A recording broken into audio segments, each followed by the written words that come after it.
Hello, and welcome to Temple of Falsepod, where decks are not optimized, but our plays sure as heck are fun. I'm Andy. I'm Bruce. Yeah, and we're back. We took a little hiatus. We're back. I have so much work lately, getting in the way. Darn capitalism. And Bruce has been taking nice vacations. You're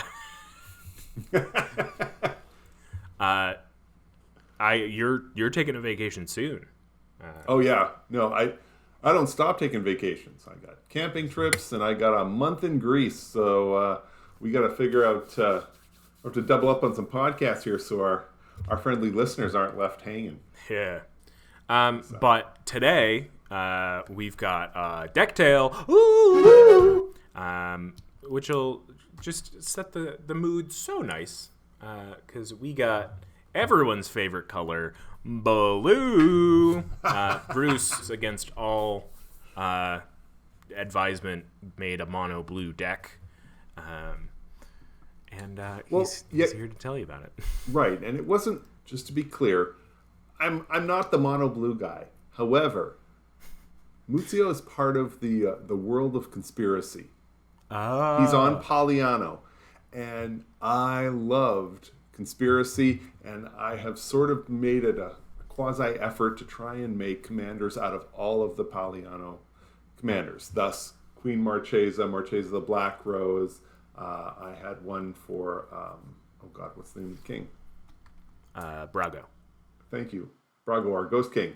And now Muzzio, and obviously Grenzo. And so I've been cruising along through through these folks, and it was time for Muzzio. So thus, while the deck is blue, honestly, with Muzzio's ability, it's not really blue so much as it is artifacts. So real quick, Muzzio, Visionary Architect. It costs 1 blue. It's a 1/3 creature. Most importantly, though, for 3 and a blue, you can tap Muzzio, and it says, look at the top X cards of your library, where X is the highest mana value among artifacts you control. You may put an artifact card from among them onto the battlefield. Put the rest on the bottom of your library in any order. Yeah. So you're getting free artifacts. So it's free artifacts. I've worked it out. If you check out the list on Architect, you're going to see that fully a third of the deck is artifacts. And a lot of those are high mana cost artifacts. So the goal really is to get one of the artifacts that costs somewhere between 1, 2, or 3 mana. Get that out there, preferably a mana rock of some kind to help speed things along, and then start flipping and start activating Muzzio whenever you can. The way I see it is, not only does the artifact come into play, but realistically, it's a second card draw. Yeah. Because you're pulling it off the top and it's coming into play. This is as though you had an extra card. It just makes sense. I like the way it plays. So I wanted to put it together. Something my decks are always lacking is card draw. So when you add this in there, you're already talking about a little bit of extra card draw. So yeah. So that's sort of where I wanted to go. It's to me it's interesting because you can put an artifact from among them onto the battlefield. Cool, you're getting that free artifact. Yep. And it doesn't have to be like there's no X restriction other than you're looking at the top X cards of your library, Yes. So like you want the high cost artifacts to not only feed that X so you can look deeper, right, but also you want the high X or the high cost artifacts to be able to get them out for free. Right. I mean, nice. Realistically, the first couple times you use Muzzio, you're using it to find another artifact that costs more than the one you're currently using. Because I have found that once you get an artifact that costs 5, you're looking at the top 5 cards, you're probably finding something juicy that you actually want to see the battlefield. Yeah. Maybe it's not always going to be the most expensive card, but you'll find something you want. So to me, 5 seems to be the sweet spot. So yeah. You'll see a lot of artifacts in this deck that cost 5 or more. Yeah. And like, I mean, by the time that you're getting to that 5, every time you activate Muzzio, like you're getting a significant percentage of what is left of your library. Right. So. Yeah. So. Yeah, I like. I mean, the land base seems fairly straightforward. A lot of colorless mana being made, which is cool, but like also some ways to use the blue with like things like what is it? I just had it. Buried Ruin? Nope. Academy Ruins. Yeah. You know, like obviously that's super helpful if, you know, for whatever reason somebody gets something into the graveyard. But like I also like the inclusion of Water Market.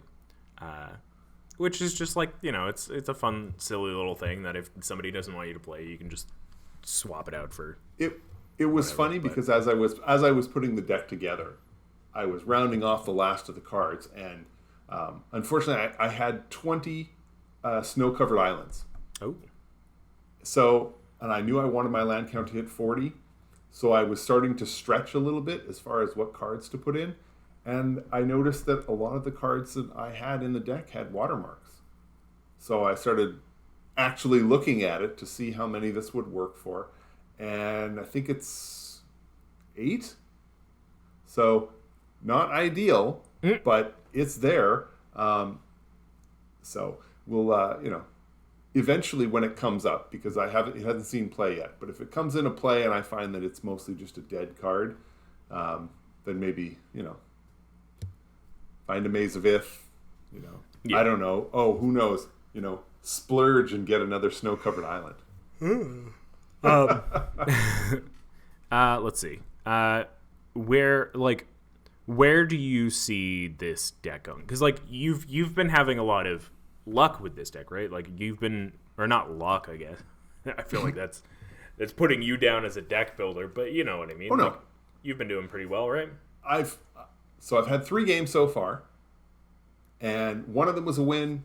One was fine. The other one, the deck exploded, played really well, and then I got burned by mass removal, and for whatever reason, just could not find. I just couldn't hit that restart button. So, it has gone off really well. So I think that's so I'm still excited. I'm excited by what the deck can do. Yeah. I just got to figure out, you know, a little more resilience. Maybe not, go for the gusto every single time, and you know, try and figure out a way to make the deck restart. So yeah. Surprisingly enough, what I wasn't expecting was the importance of keeping a lot of cards in your hand. If you've got 7 cards in your hand and you have ways to draw cards and put cards on the top of your library, whether it's the ponders and or however else you're doing it, that proves to be really advantageous because your opening hand, you start with 7. If I've got a couple of 9 mana cards, you know, all it takes is one way to draw a card and then put a card back on top, and now activate Muzzio. Boom! I've already got my massive creature out. So it was, you know, that's proven to be really good. Like I said, the issue that I'm finding was that as the game went long, the number of cards in hand dwindled. So then I was having to literally rely on the cards that Muzzio was flipping over to find anything. And if you can't pull that off, then it gets a little tricky. So yeah. And so like, is your play group starting to like understand where Muzzio is coming from? I notice here in your list currently, as of recording, Library Manipulation has 1 card. And like I know that kind of goes into your whole philosophy of kind of like it's the same with Grenzo, where it's just like just do the thing. And to be fair, that Sensei's Divining Top probably coming out. Well, it turns out once you get that artifact in play, that's costs 5. Well, every time you activate Muzzio, you're pulling the top 5 cards over. You're flipping the top 5 over. What is Sensei's Divining Top really doing? That's fair, yeah. Reorganizing the 3 of them. Who cares? I'm looking at 5. So it's just giving you a preview of whether you should do it or not. Right. Or it's one of the 5 cards and it only costs 1 mana. Yeah. You know, you want to draw it, but at the same time, it's not really working out the way you want. So, so it goes back. And so I'm not sure that really needs to be there. So. I guess that's very similar to, say, like, I mean, like, that's the ponder on a stick type of thing, right? Like, but like, you don't have ponder on this list. No. And like, I think that that's obviously intentional to an extent, but was it ever there? It was for a little while, and then it was a lot like what you were talking about. Grenzo has it already is leaning towards being a control deck, where, you can use other cards to put cards at the bottom of your library. And I can very much control what's at the bottom of the library and when it gets flipped. Well, with Muzzio, you're just controlling the top of your library and deciding when you're going to use Muzzio to see those cards. I really kind of like the randomness to it. And at least with my play group, Muzzio stops being a target because they're like, well, Bruce doesn't even know what's coming. So what's the big deal? Now, I appreciate that that's not the correct way to play against this deck. The correct way to play is to take out Muzzio and keep him gone. But that's sad. It's sad, and once Muzzio activates a couple of times, people start looking at this and going, okay, so what's worse, Muzzio or the Triplicate Titan? Well, the Triplicate Titan is going to come over and do 9 damage of flying trample Vig damage. So that's got to be made. We got to get that gone, especially because when it works on the next turn, if it's still there and Muzzio's still there, I can tap Muzzio and look at the next 9 cards. So suddenly, for whatever reason, Triplicate Titan seems like the threat. That's the card you got to get rid of, because nobody wants to be the one that gets rid of Muzzio and then has to deal with the Triplicate Titan. Because, to be fair, if you're going to take out my Muzzio, then I'm probably going to have to swing at you with my Triplicate Titan. It just seems fair. Right. I think too, excuse me.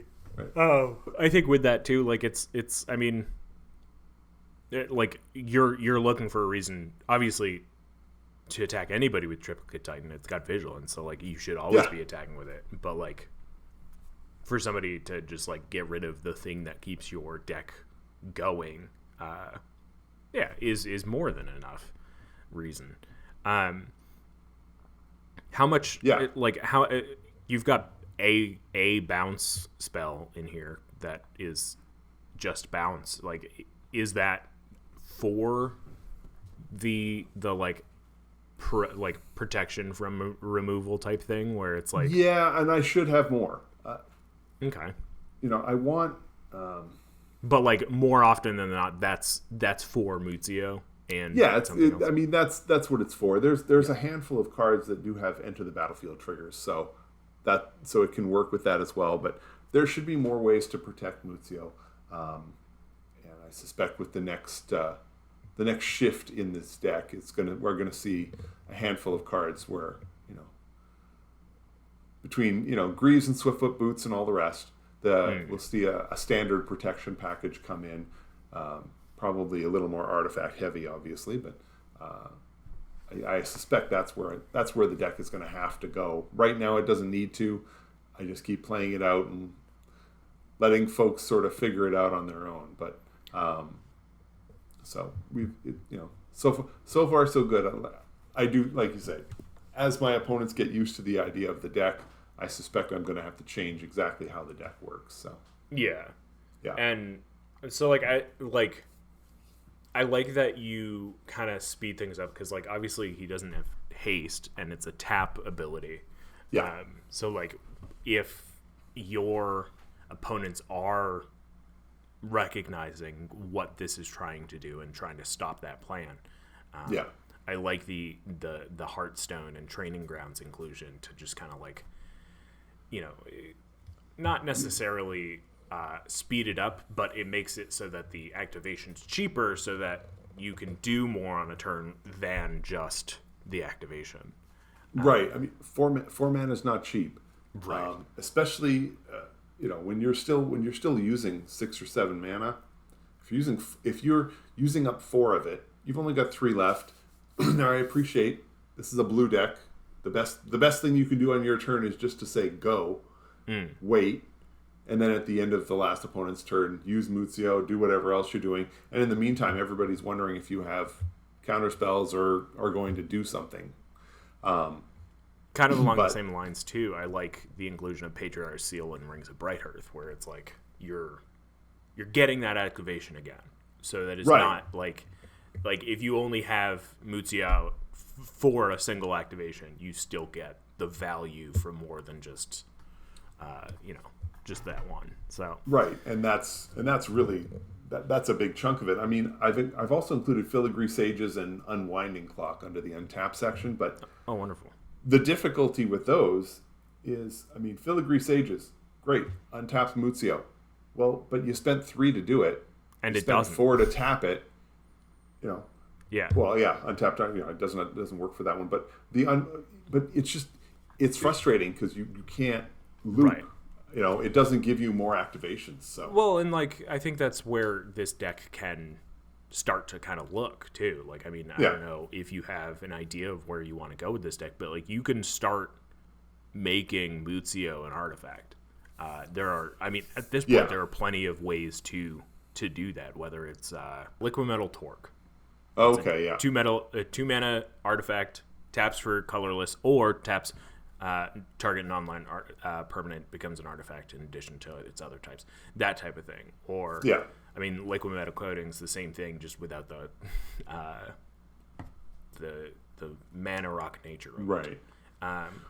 So there are ways to get those cards to really work in your favor with Muzzio specifically. But you've got so many other artifacts that are, once Muzzio has done its thing, are progressing your game even further. Right. Do you have any cards that you put in, you're this is the moment, this is the thing that clicked in this deck that I was just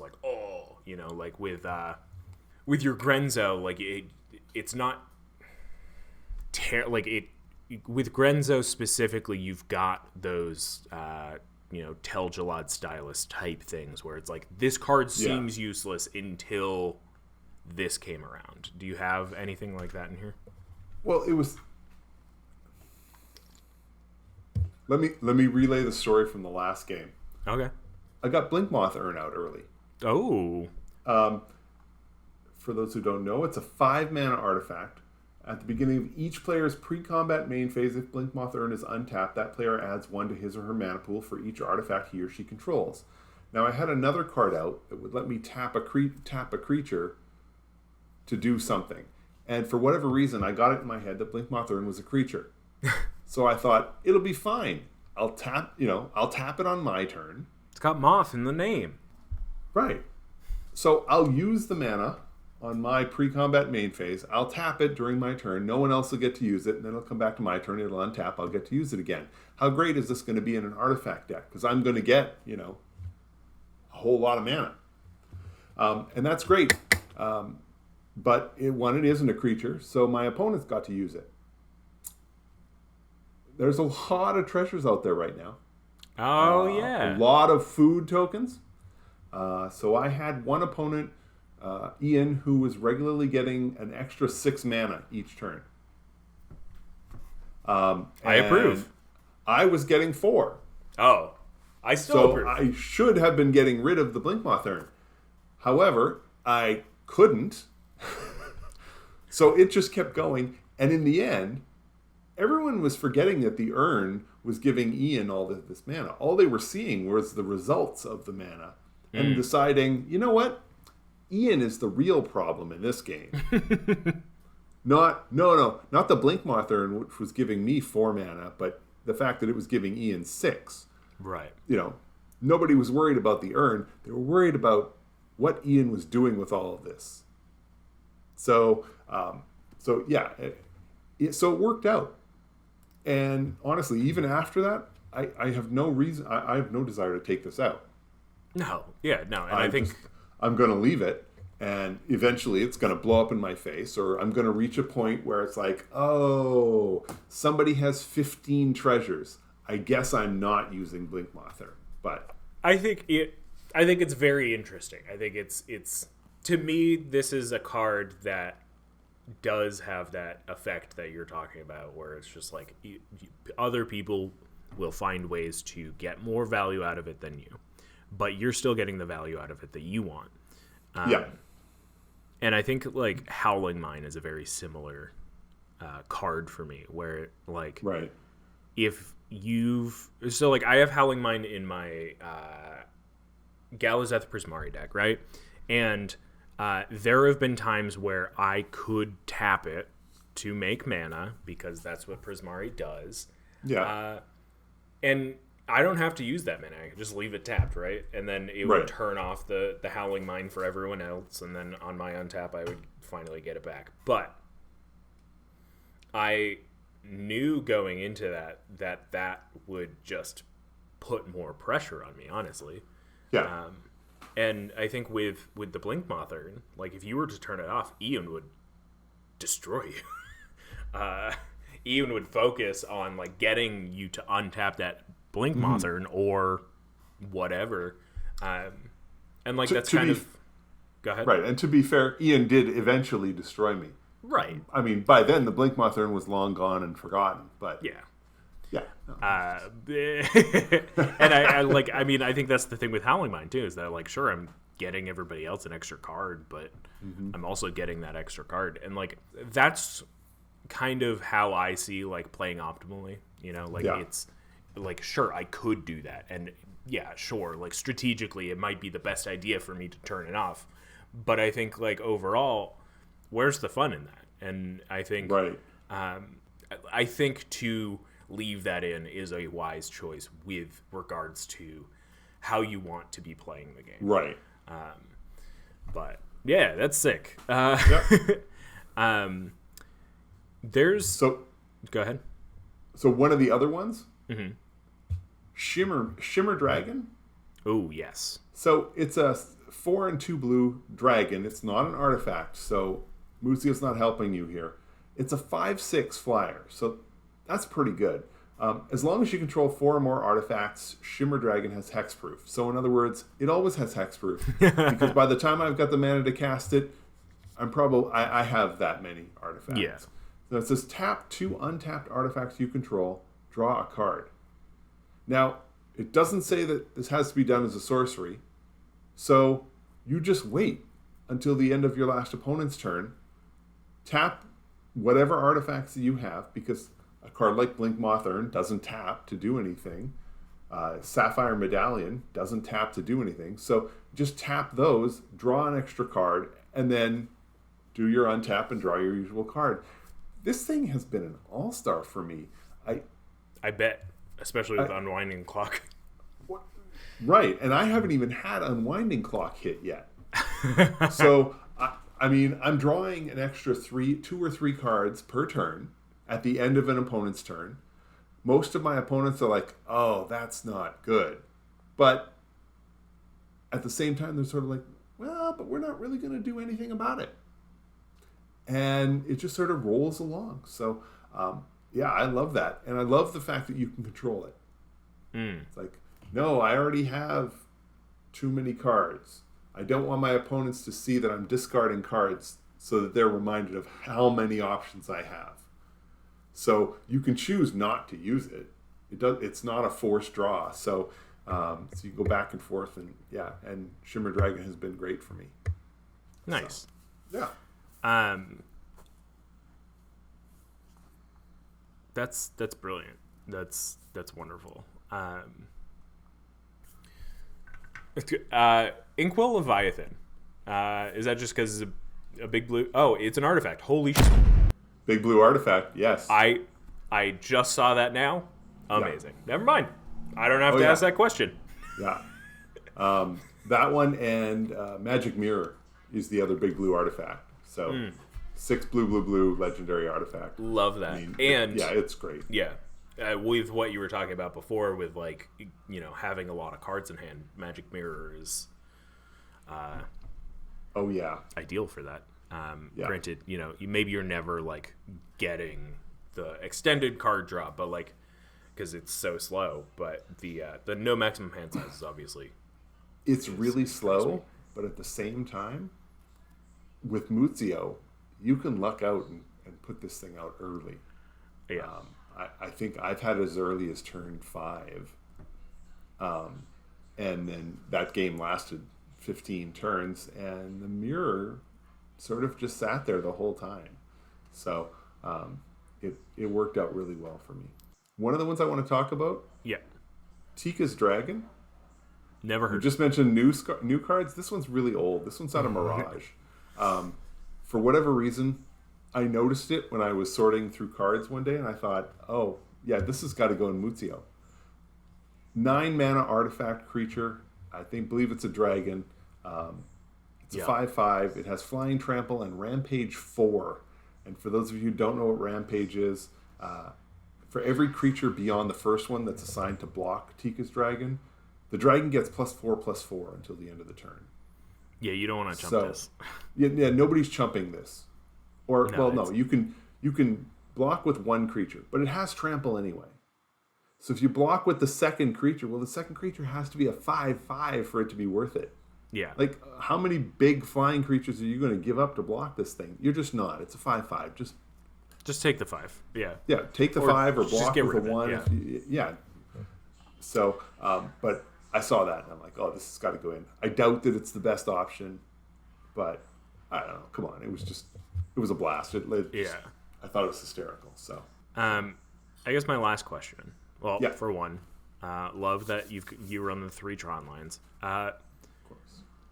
My last question is, how have you run into a game where you've had Muzzio out, but X would have been 0? Like, I haven't. like have you're always like you've got enough artifacts in here that you're hitting at like either 1, 2, or 3 early on? Yes, I had one of the early activations. I think it was it Semblance Anvil, or I can't remember what it was. I thought it was a 3 mana artifact. So I spent 4 to look at the top 3 cards, and I think it ended up being a Soul Ring. Nice. And I'm like, well, okay, so it only costs 1, so it wasn't helping the cause as far as drawing bigger. But I mean, it was early in the game. I'm not going to complain about an extra 2 mana. So Right, especially if you're doing it at the end of the player 4's turn, then Right. you're essentially just getting it for free at that point. Yeah. Like sure you're spending 4 mana, but like you're getting it for free. Right. One of the inside game things that I want to see happen at some point is to look at the top X cards and realize, oh, I threw one of these at the bottom of the library earlier from a Muzzio activation. I would love that. There are very few shuffle effects in the deck, so it's something that could happen, but I think that's going to involve an unwinding clock and probably have to change Muzzio around so that I can activate him multiple times. So, but we'll see. All right, I'm going to give you 30 seconds to talk about the OPP category because I just saw it, and it's freaking wild. Okay. The OPP, Shrewd Negotiation, the idea was I'm going to give you a Thopter, and I'm going to take your best thing. Because it says your great hedge. Target artifact, change control of target artifact I control, or target artifact or creature I don't control. So I don't have to take your artifact. So I don't have to give you a Thopter and take your Soul Ring. I can give you a Thopter and take your biggest, baddest, nastiest creature. And now it's mine. So that one was nice. Shifting Loyalties. Exchange control of 2 target permanents that share a card type. So that's just swapping artifacts. But again, I can swap a Thopter for something much better. Binding Grasp. Gain control of an enchanted creature. Gets +0/+1. It's there. And then acquire. Search an opponent's library for an artifact. Put that card into play under my control. Then the player shuffles his or her library. I will tell you, already in just the games I've played. Acquire, Shifting Loyalties, and Shrewd Negotiation have all been played. Other than, I mean, they're there because I want to take away the threat. So I'm not sure that Shifting Loyalties really makes sense. And I don't know that Acquire makes sense either because, a lot of people really hate it when you grab their library and start looking through. Now I'm going to see everything you've got coming. I now see every single card in your deck. And then I'm going to pick what I think is the best one or the one I like the most and do that. So I'm not sure that Acquire stays in the deck.